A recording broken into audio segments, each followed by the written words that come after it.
ओम नमो भगवते वासुदेवाय। नमस्कार दोस्तों, स्वागत है आप सभी का आपके अपने YouTube चैनल खुशहाल जिंदगी में। दोस्तों, आज हम बात करेंगे साल की अंतिम एकादशी जो कि पुत्रदा एकादशी है।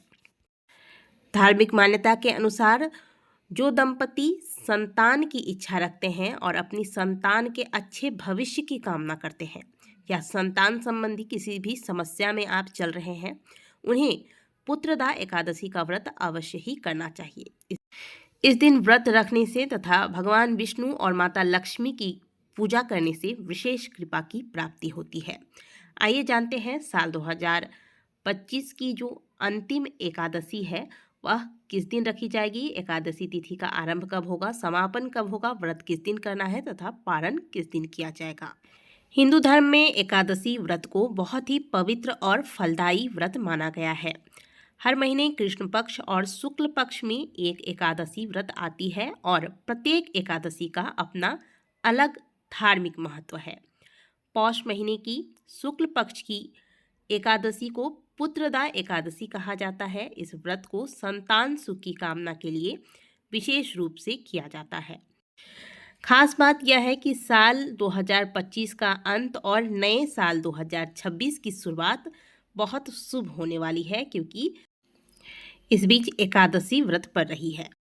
इस बार पौष पुत्रदा एकादशी को लेकर लोगों के बीच में असमंजस की स्थिति बनी हुई है कि व्रत 30 तारीख को रखें या 31 तारीख को।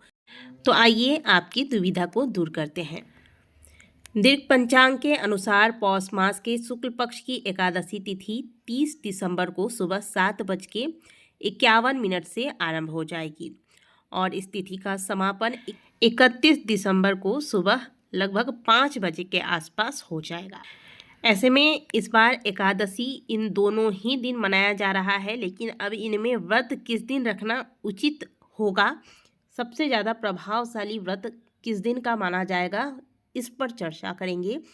तो हमने आपको पहले भी बताया है कि जब भी इस तरीके की स्थिति बन जाए तो हमेशा आपको इस बात का ध्यान रखना चाहिए कि द्वादशी युक्त एकादशी आपको किस दिन प्राप्त हो रही है।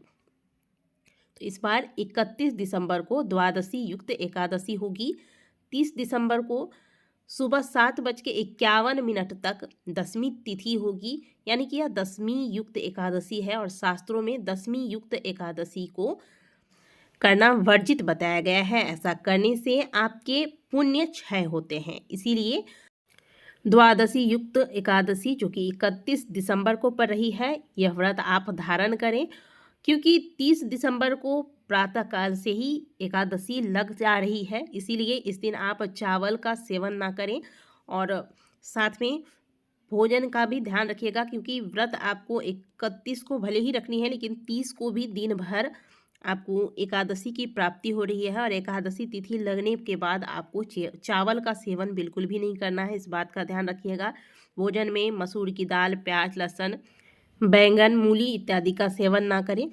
यदि आप 30 दिसंबर को व्रत रख रहे हैं तो पारण 31 दिसंबर को दोपहर 1:26 पर आपको करना होगा। और यदि आप व्रत 31 दिसंबर को रख रहे हैं तो ऐसे में आपको व्रत का पारण 1 जनवरी को सुबह 4:14 से लेकर सुबह 9:18 के बीच करना है। तो देखिए, एकादशी का पारण भी हमेशा सुबह के समय ही करना उचित माना गया है।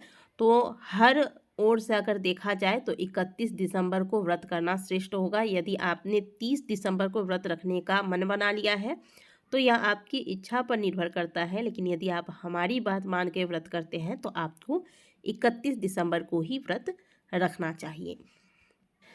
साल की यह अंतिम एकादशी है। इस दिन प्रातःकाल जल्दी उठें, स्नान के बाद पीले रंग के वस्त्र धारण कराएं, भगवान को स्नान कराएं, भगवान को तुलसी जल अर्पित करें, पीले फल अर्पित करें, घी का दीपक लगाएं, विष्णु सहस्त्रनाम का पाठ करें और आज के दिन शाम के समय दीपदान करें। इस प्रकार से भगवान की पूजा पाठ करके भगवान के नाम कीर्तन करते हुए साल 2025 का समापन करें।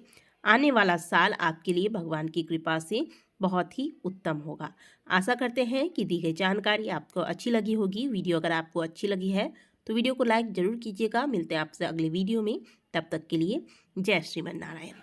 ओम नमः शिवाय। हर हर महादेव।